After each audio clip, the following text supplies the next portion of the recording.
Hello and welcome to Bhadri Foundation.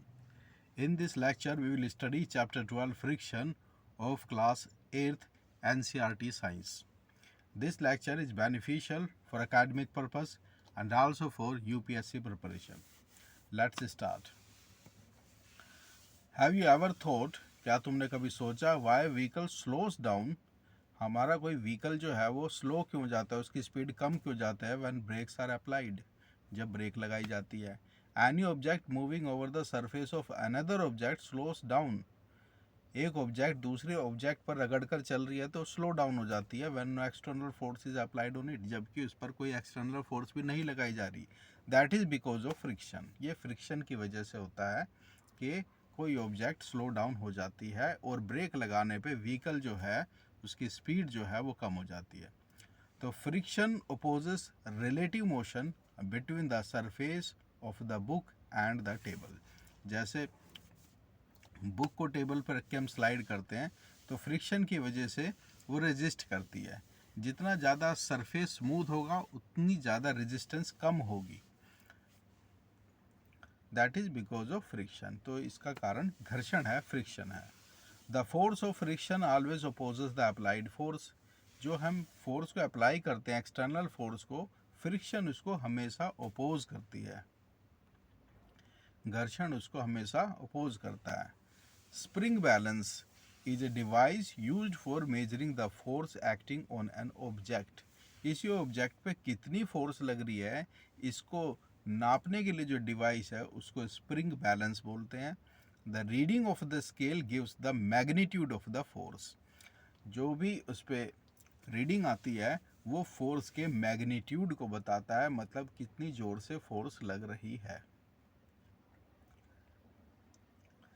Friction is caused by the irregularities on the two surface in contact. तो ये reason है friction का, क्योंकि जो दो सरफेस हैं वो इरेगुलर होते हैं. इरेगुलर मतलब खुरदरे होते हैं, प्लेन नहीं होते. तो जितना ज़्यादा रेगुलरिटी होगी उतना ही ज़्यादा फ्रिक्शन होगा. दो सरफेस जितने ज़्यादा स्मूथ होंगे उतना ही फ्रिक्शन कम होगा. The force of friction is greater if A rough surface is involve. Friction ज़्यादा होगा अगर सरफेस हमारा रफ है, फ्रिक्शन कम होगा अगर हमारा दो सरफेस जो है वो ऑयली है. तो friction is caused by the interlocking of irregularities. और फ्रिक्शन होता क्या है, जो भी इरेगुलरिटीज है वो आपस में इंटरलॉक हो जाती है, उलझ जाती है, इस वजह से फ्रिक्शन होता है in the two surface. It is obvious that the force of friction will increase if the two surface are pressed harder. अगर दो सरफेस को हम तेजी से दबाएं तो फ्रिक्शन भी बढ़ जाएगा. इसलिए जितनी भारी चीज़ होती है उसमें फ्रिक्शन उतना ही ज़्यादा होता है. अप्लाइड फोर्स हमें ज़्यादा लगानी पड़ती है उसको मूव करने के लिए. The force required to overcome friction at the instant an object starts moving from rest is a measure of static force. तो जो स्टैटिक फोर्स है वो ये है, जो कोई ऑब्जेक्ट किसी सरफेस पे रखी है और उसको जितना ज़्यादा जोर लगाना पड़ेगा, फोर्स लगानी पड़ेगी उसको हिलाने के लिए, इसका मतलब स्टैटिक फोर्स ज़्यादा है. On the other hand the force required to keep the object moving with the same speed is a measure of sliding friction. तो किसी ऑब्जेक्ट को हम मूविंग रखना चाहते हैं, वो तो वह एग्जाम पर है, वो मेजर करता है कि स्लाइडिंग फ्रिक्शन कितना है. Friction is necessary evil. तो फ्रिक्शन जो है, जो घर्षण है, वो जरूरी भी है और बुराई भी है. नेसेसरी इविल है मतलब बिना फ्रिक्शन के काम भी नहीं चलेगा लाइफ में.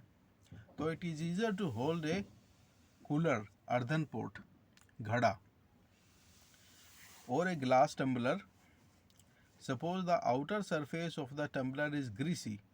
अगर गिलास का जो आउटर सरफेस है वो ऑयली हो, ग्रीसी हो, और has a thin layer of cooking oil on it. अगर उस पर कुकिंग ऑयल लगा दिया जाए तो वुड इट बिकम ईजर और मोर डिफ़िकल्ट टू होल्ड. तो उसको पकड़ना और ज़्यादा मुश्किल हो जाएगा क्योंकि वो फिसल जाएगा, उसमें फ्रिक्शन नहीं रहेगी. Can you imagine being able to walk at all if there were no friction. क्या आप सड़क पे चल सकते हैं अगर फ्रिक्शन नहीं होगा तो मुश्किल होगी. तो इसीलिए सड़क को इरेगुलर शेप में बनाया जाता है सीमेंट, कंक्रीट और कोरताल से, जिससे कि उसमें फ्रिक्शन ज़्यादा आ सके। जितना ज़्यादा सरफेस स्मूथ होगा, जैसे ग्लास सरफेस होता है तो उस पर चलने में हमें फ्रिक्शन कम महसूस होता है और स्लिपरी लगता है वो।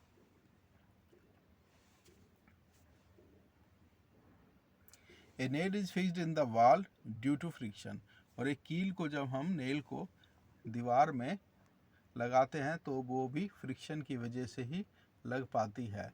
इफ़ एन, वो टाइट रहती है फ्रिक्शन की वजह से। If an object started moving it would never stop if there were no friction. अगर फ्रिक्शन नहीं है दो सरफेस के बीच में तो एक ऑब्जेक्ट अगर वॉक स्टार्ट हो गई, रोलिंग स्टार्ट हो गई, तो वो रोल करती ही जाएगी। जैसे गेंद में कम फ्रिक्शन होता है क्योंकि वो गोल शेप में होती है, लेकिन फिर भी थोड़ा फ्रिक्शन होने की वजह से बॉल कुछ डिस्टेंस तक जाने के बाद रुक जाती है। That is also because of friction. ये हमारे जूते दिखा रखे नीचे से घिस जाते हैं, ये भी फ्रिक्शन की वजह से ही घिस जाते हैं। On the other hand friction is an evil, तो फ्रिक्शन एक बुराई भी है। कैसे? It wears out the materials whether they are screw, ball bearings और सोल्स ऑफ शूज। बुराई कैसे है? फ्रिक्शन की वजह से हमारे जूते घिस जाते हैं, हमारे स्क्रूज जो मशीन में जो बॉल बियरिंग्स है वो घिस जाती है, तो that is because of friction. तो friction can also produce heat, और फ्रिक्शन से हीट भी प्रोड्यूस कर सकते हैं हमें। जैसे मैच बॉक्स का एग्जांपल ले लो, उसको फ्रिक्शन पे हम करते हैं तो आग जल जाती है तिल्ली में।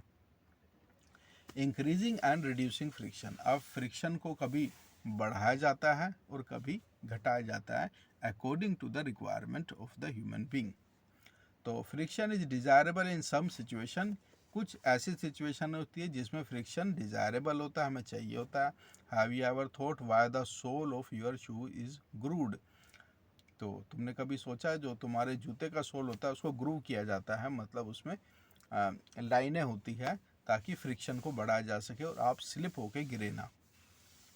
The traded tyres of the cars, trucks and bulldozers provide better grip with the ground, और जो टायर्स होते हैं वो ग्राउंड पे बेटर ग्रिप बनाएं, इसके लिए ही उनमें लाइनें बनाई जाती है जिससे कि फ्रिक्शन को बढ़ाया जा सके और टायर की ग्रिप सही रहे जिससे वो स्लिप ना हो।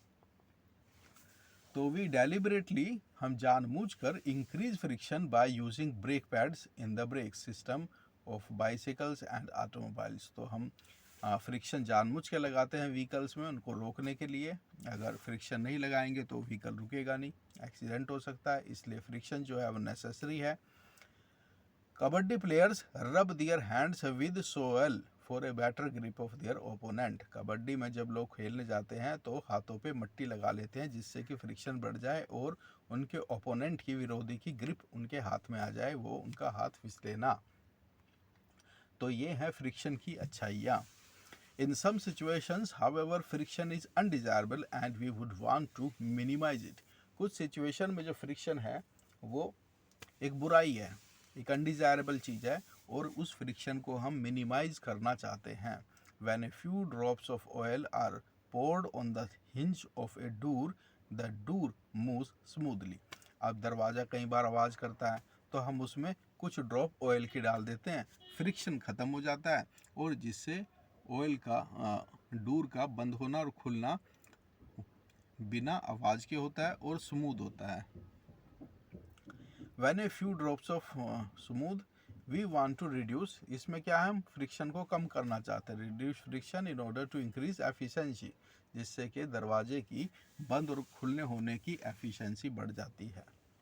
Interlocking of irregularities is avoided to great extent, तो इंटरलॉकिंग जो हो रही थी दो सरफेस की वो कम हो जाती है तेल डालने से। मूवमेंट बिकम स्मूथ, और दरवाजे का जो मूवमेंट है वो स्मूथ हो जाता है। The substances which reduce frictions are called lubricants, तो वो सब्सटेंस जो कि फ्रिक्शन को कम कर देते हैं उनको ल्यूब्रिकेंट्स बोलते हैं, तेल बोलते हैं। जैसे तेल डाल देते हैं, ग्रीस डाल देते हैं, तो ये सारे ल्यूब्रिकेंट्स हैं, फिसलने वाली चीज़ें हैं जो कि फ्रिक्शन को कम कर देते हैं।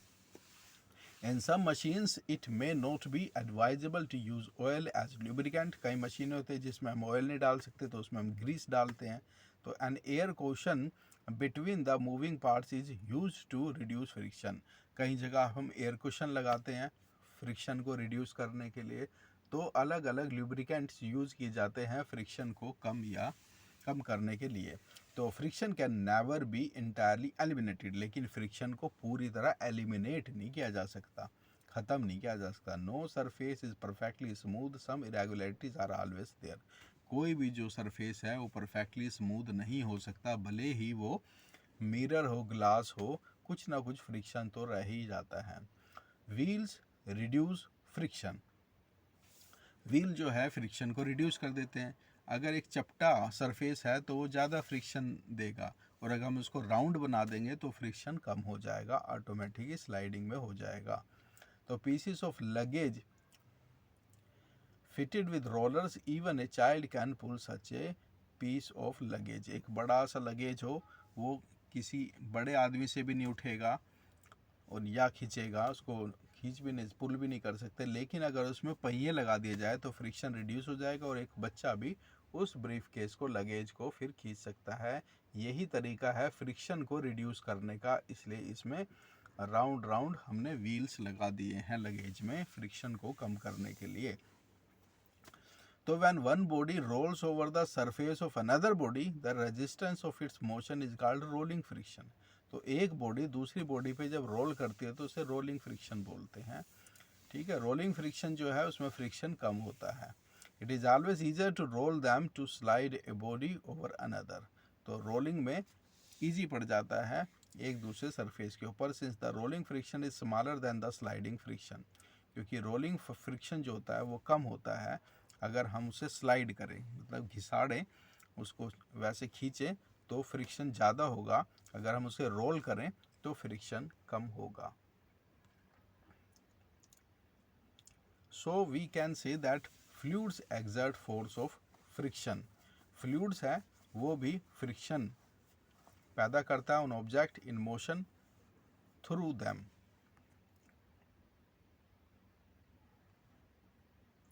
The friction force exerted by fluids is also called drag. और जो फ्रिक्शन फ्लूइड से जनरेट होती है उसको हम ड्रैग बोलते हैं. The frictional force on an object in a fluid depends on its speed with respect to the liquid.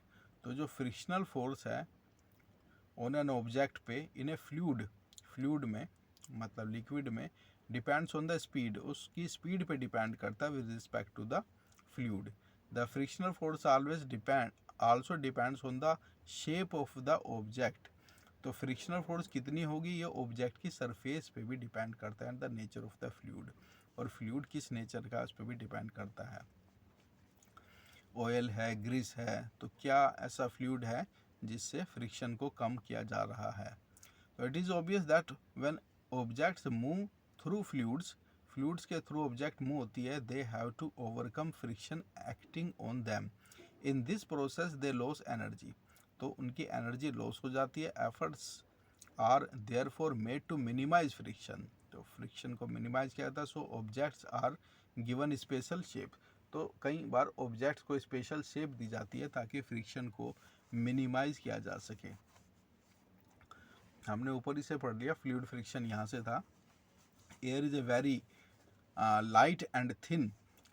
बहुत हल्की होती है एयर, लाइट होती है, थिन होती है. Yet it exerts frictional force. फिर भी इसमें फ्रिक्शनल फोर्स होता है. समझ आ गया हमें, frictional force on objects moving through it. Similar water and other fluids exert force.